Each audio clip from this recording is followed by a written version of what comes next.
नमस्कार। दिन भर की खबरों का हर अपडेट और फॉलो अप लेकर मैं हाजिर हूं आपके साथ दीपशिखा। खबरों की खबर या फिर खबरों पर असर, हमारे संवाददाता खबरों के पीछे दौड़ते हैं दिन भर। ग्राउंड जीरो से सीधी खबर बताएंगे जनता रिपोर्टर्स। लखीमपुर में एक सरकारी कार्यक्रम के दौरान उत्तर प्रदेश के गृह राज्य मंत्री अजय कुमार मिश्रा टेनी मीडिया पर भड़क गए और इस दौरान उन्होंने मीडिया कर्मियों को डराने की कोशिश भी की। दरअसल एक मीडिया कर्मी ने, एक पत्रकार ने उनसे लखीमपुर खीरी कांड में गठित की गई एसआईटी के अंदर सामने आए उनके बेटे के नाम को लेकर एक सवाल पूछ लिया था और सवाल को पूछते ही अजय कुमार इस पर भड़क गए और मीडिया और पत्रकारों से अभद्रता करने लगे, जिसके बाद से अब सवाल यही उठता है कि क्या इस तरह से मीडिया को डरा धमका कर अजय कुमार मिश्रा टेनी मीडिया का मुंह बंद कर सकते हैं। उत्तर प्रदेश के गृह राज्य मंत्री अजय मिश्रा टेनी ने लखीमपुर में एक सरकारी कार्यक्रम के दौरान एक पत्रकार के साथ अभद्रता की और इस पत्रकार ने टेनी से लखीमपुर कांड को लेकर एसआईटी जांच में उनके बेटे का नाम आने पर सवाल पूछ लिया था और इस दौरान गुस्से से आग बबूला नजर आ रहे अजय मिश्रा टेनी ने पत्रकार को डराने धमकाने की पूरी कोशिश की और वहीं इस दौरान वहां मौजूद दूसरे रिपोर्टर्स को मंत्री ने फोन बंद करने की भी धमकी दी। अब आपको ये भी बता दें कि अजय मिश्रा टेनी उत्तर प्रदेश के लखीमपुर से सांसद है। मीडिया के सवाल पर पूछे जाने पर टेनी ने जिस तरह से बर्ताव किया उस पर अब कई सवाल खड़े हो रहे हैं। गौरतलब है कि इस बीच अजय मिश्रा टेनी को दिल्ली तलब कर लिया गया है और इस विवाद को लेकर केंद्र सरकार को घेरने में जुटे कांग्रेस नेता राहुल गांधी ने कहा है कि अब वो इस मंत्री का इस्तीफा लेकर ही दम लेंगे। बीजेपी शासक के 12 राज्य के मुख्यमंत्री अयोध्या आए और अयोध्या ये साक्षी रही सरयू, इसी सरयू तट पर अपने पूरे परिवार के साथ जो अयोध्या के में जो आज के दिन साक्षी रही वो सरयू रही।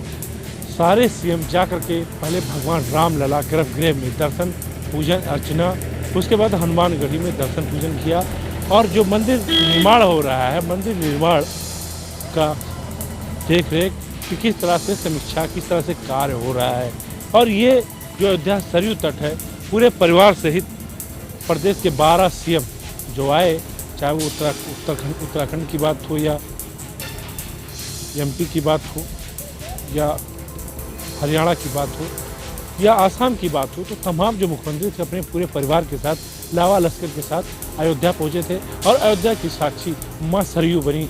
उन जितने भी सीएम आए थे सब लोगों ने भगवान राम लला के दरबार में मत्था टेकर अपने अपने प्रदेश का कुशल क्षेम और देश तरक्की करे ये आशीर्वाद मांगा। बीजेपी के राष्ट्रीय अध्यक्ष जेपी नड्डा भी पत्नी संग अयोध्या पहुंचे थे। उन्होंने प्रदेश नहीं देश की खुशहाली के लिए भगवान रामलला और भगवान हनुमानगढ़ी के दर्शन किए और पूजन भी किए और माता सरयू की आरती और दूध रुद्राभिषेक भी किए। सारे बीजेपी शास्त्र जेपी नड्डा ने, क्योंकि 5 राज्यों में जो चुनाव है बीजेपी का जो पूरा फोकस है अपने अपने जहां 5 राज्य में चुनाव है उनके मुख्यमंत्रियों को जेपी नड्डा ने जीत का मूल मंत्र और प्रदेश की खुशहाली की मां सरयू से भगवान राम से आशीर्वाद मांगा है।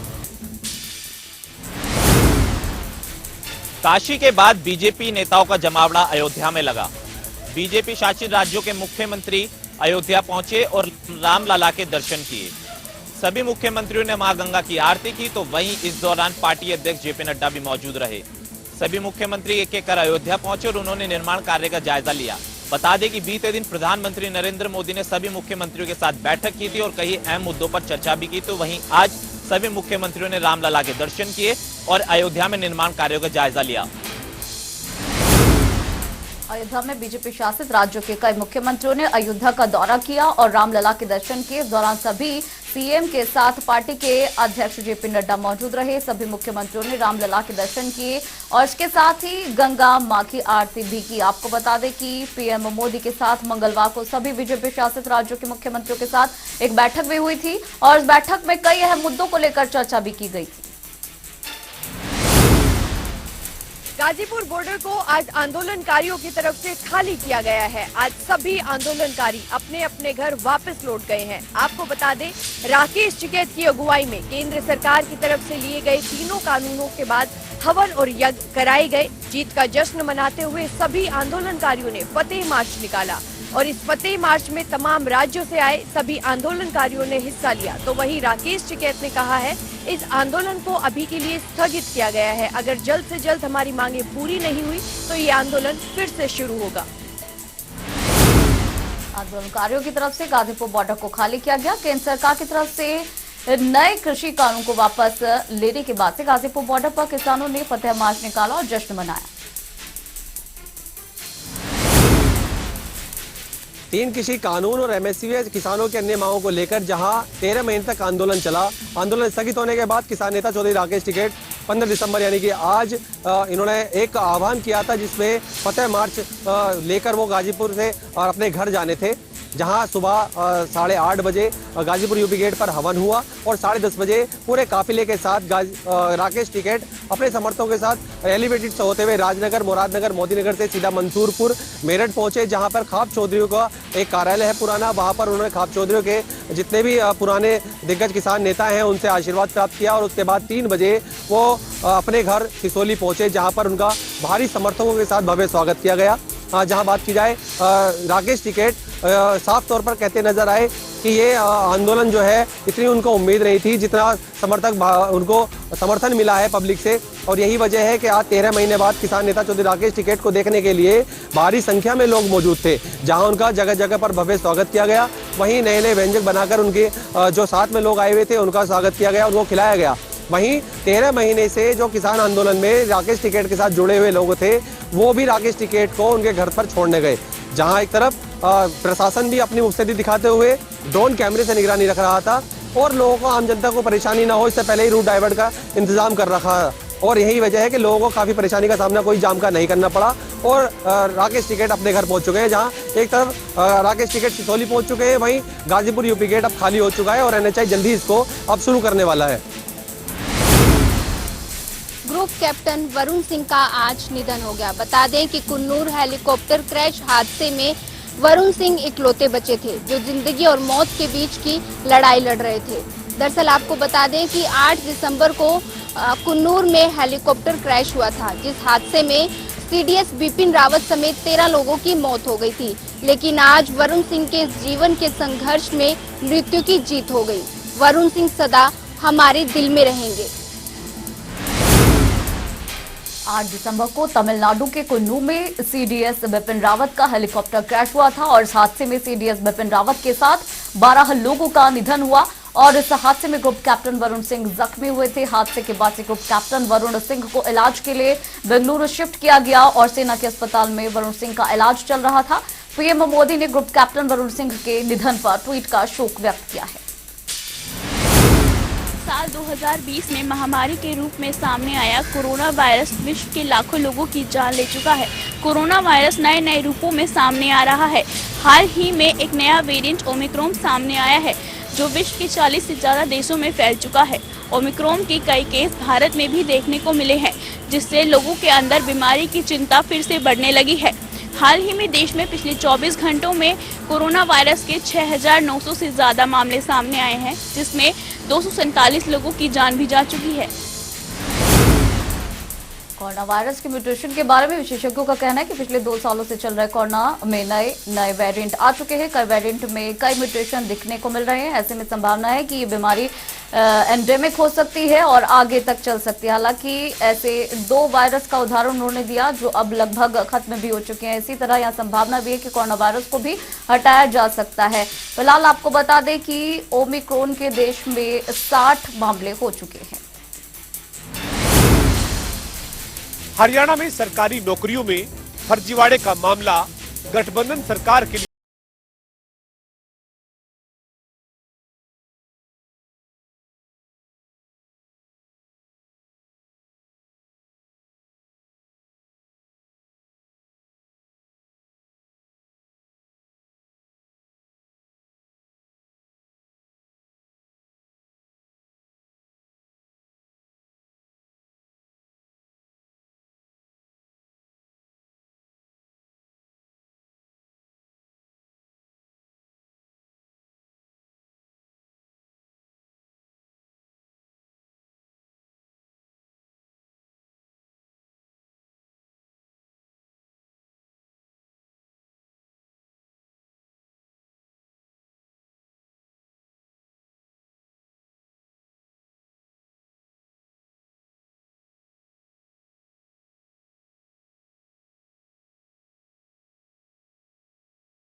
निष्पक्ष जांच की मांग कर रहा है। स्वच्छ भारत के नाम पर सरकार हजारों करोड़ रुपए खर्च कर रही है, लेकिन दिल्ली से फरीदाबाद बल्लभगढ़ से होकर गुजर रही यह आगरा नहर ना स्वच्छ नजर आती है ना स्वस्थ, क्योंकि शहर के जिम्मेदार विभाग के भ्रष्ट तंत्र व अधिकारी की लापरवाही के कारण शहर के घरों की गंदगियां या छोटे बड़े कारखानों का जहरीला केमिकल युक्त पानी बिना ट्रीटमेंट किए सीधे शहर के नालों द्वारा शहर से गुजर रही इस यमुना नदी में डाला जा रहा है, जिसका परिणाम यह है कि किसान के खेतों से होकर फल सब्जियों के रूप में हमारे घरों तक पहुंच रहा है, जिसके कारण पिछले कुछ वर्षों में शहर में बेहिसाब पेट की बीमारियां व कैंसर के मरीज बढ़े हैं, जिसका परिणाम शहर में बड़े बड़े अस्पतालों के रूप में नजर आ रहा है। अब जिनके कारण यह नदियां नालों में तब्दील हो रही हैं, उन पर सरकार कब तक और कितना जल्दी लगाम व ध्यान दे पाती है, यह देखने वाली बात होगी। सोनीपत एसटीएफ पुलिस द्वारा दिल्ली पुलिस के सिपाही का एक पेपर लीक करने का बड़ा गोरख धंधा उजागर किया है, जहां 2013 से इस गोरख धंधे में सम्मिलित पाया गया है। वहीं दिल्ली पुलिस का सिपाही खुद भी सेटिंग करके दिल्ली पुलिस में भर्ती हुआ था और 8 राज्यों में पूरे रैकेट का सरंगना जो है वो चल रहा था। अगर बात करें तो देश भर में 17 लैब जो है वो बनाई गई थी और पूरे मामले में अभी तक पुलिस को आरोपी रोबिन समेत जो है 20 आरोपी गिरफ्तार किए जा चुके हैं। आरोपी रोबिन पर 1 लाख रुपए का इनाम था। इसके अतिरिक्त एक अन्य आरोपी उस पर भी 1 लाख रुपए का इनाम था। पुलिस को एक बड़ी सफलता हासिल हुई है। अलग अलग परीक्षाओं के ये पेपर लैब में जो है स्क्रीन हैक करके पेपर सोल्व कराता था। उसके जो बड़े एक्सपर्ट हैं, IT एक्सपर्ट जो बड़ी प्रतिष्ठित कंपनियों में काम करते थे, वहाँ से उनको ला कर हायर किया गया था और पूरे मामले में इस प्रकार का सरंगना लगभग 2013 से लगातार चल रहा था। फिलहाल पुलिस ने आरोपी को हिरासत में ले लिया है और उसे रिमांड पर लिया जाएगा और आगे की पूछताछ जारी रहेगी। इस पूरे मामले में दिल्ली पुलिस द्वारा अभी कोई कार्रवाई अमल में नहीं लाई गई है, क्योंकि दिल्ली पुलिस से भी 1 महीने से लगातार अनुपस्थित चल रहा था। तो पूरे मामले में पुलिस जांच कर रही है और जल्दी ही बड़े खुलासे होने की संभावना जताई जा रही है।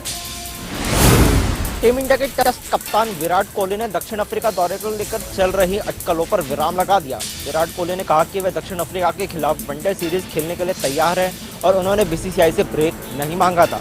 वहीं विराट कोहली ने BCCI अध्यक्ष सौरव गांगुली के उस दावे को भी खारिज कर दिया जिसमें गांगुली ने कहा था कि रोहित शर्मा को वनडे का कप्तान बनाने के बारे में उन्हें बता दिया गया था। विराट कोहली ने कहा कि BCCI ने उनसे किसी भी तरह का संपर्क नहीं किया था।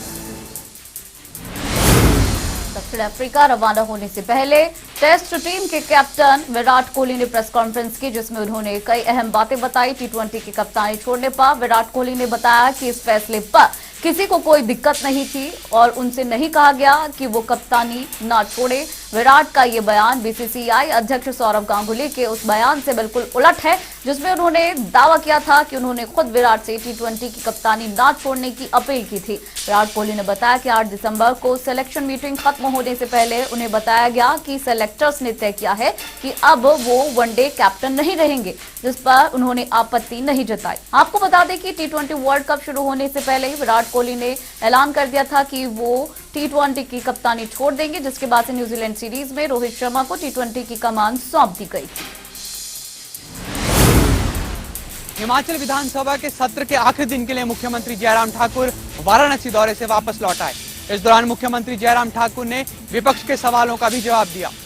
मुख्यमंत्री ने कहा कि वो नेता प्रतिपक्ष को इस बारे में सूचित करके गए थे, लेकिन नेता प्रतिपक्ष ने अपने विधायकों को इस बारे में नहीं बताया। वहीं 4 दिनों से हंगामे के बीच चल रहा विधानसभा सत्र 5वें दिन सकारात्मक चर्चा के साथ खत्म हुआ। आज सदन में हिमाचल प्रदेश के युवाओं के रोजगार का मुद्दा गूंजा और कंपनियों में 70% हिमाचलियों को रोजगार देने की बात उठी। इस पर सरकार ने कहा कि सरकार युवाओं के रोजगार के लिए प्रतिबद्ध है और जो कंपनियां इसको फॉलो नहीं कर रही हैं, उन्हें कारण बताओ नोटिस भी जारी किया गया है। हिमाचल प्रदेश विधानसभा का शीतकालीन सत्र पक्ष और विपक्ष के बीच तीखी नोकझोंक के साथ चला। 5 बैठकों वाले इस सत्र में कई महत्वपूर्ण विधेयकों पर चर्चा कर पास किया गया। विपक्ष ने सरकार को घेराबंदी करने की भी पूरी कोशिश की और सरकार की ओर से भी विपक्ष को हर माकूल जवाब दिया गया। साथ ही एक और विपक्ष ने सरकार पर बढ़ती महंगाई, बेरोजगारी और प्रदेश में बढ़ते कर्ज को लेकर सवाल खड़ा किया, तो वहीं सरकार ने कोरोना के बीच हिमाचल प्रदेश के विकास को जारी रखने की बात कही। चरखी दादरी के नागरिक हॉस्पिटल में आज पुलिस अधीक्षक दीपक गहलोत ने पुलिस चौकी का उद्घाटन किया। इस दौरान उन्होंने मीडिया से बातचीत करते हुए बताया कि स्वास्थ्य विभाग की ओर से पुलिस चौकी के लेकर मांग थी, जो आज पूरी कर दी गई है और इस पुलिस चौकी में एक एएसआई, एक हेड कांस्टेबल, एक सिपाही वह 2 एसपीओ तैनात किए गए हैं।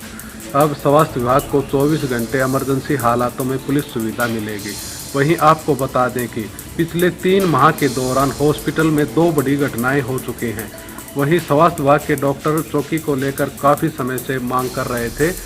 जब इस बारे में डिप्टी सिविल सर्जन डॉक्टर चंचल से बात की गई तो उन्होंने बताया कि चौकी खुलवाने को लेकर हमने पुलिस विभाग से बार बार मांग रखी थी और आज हमारी मांग पूरी कर दी गई है। इसके लिए मैं पुलिस अधीक्षक व सरकार का स्वास्थ्य विभाग की ओर से धन्यवाद करते हूँ।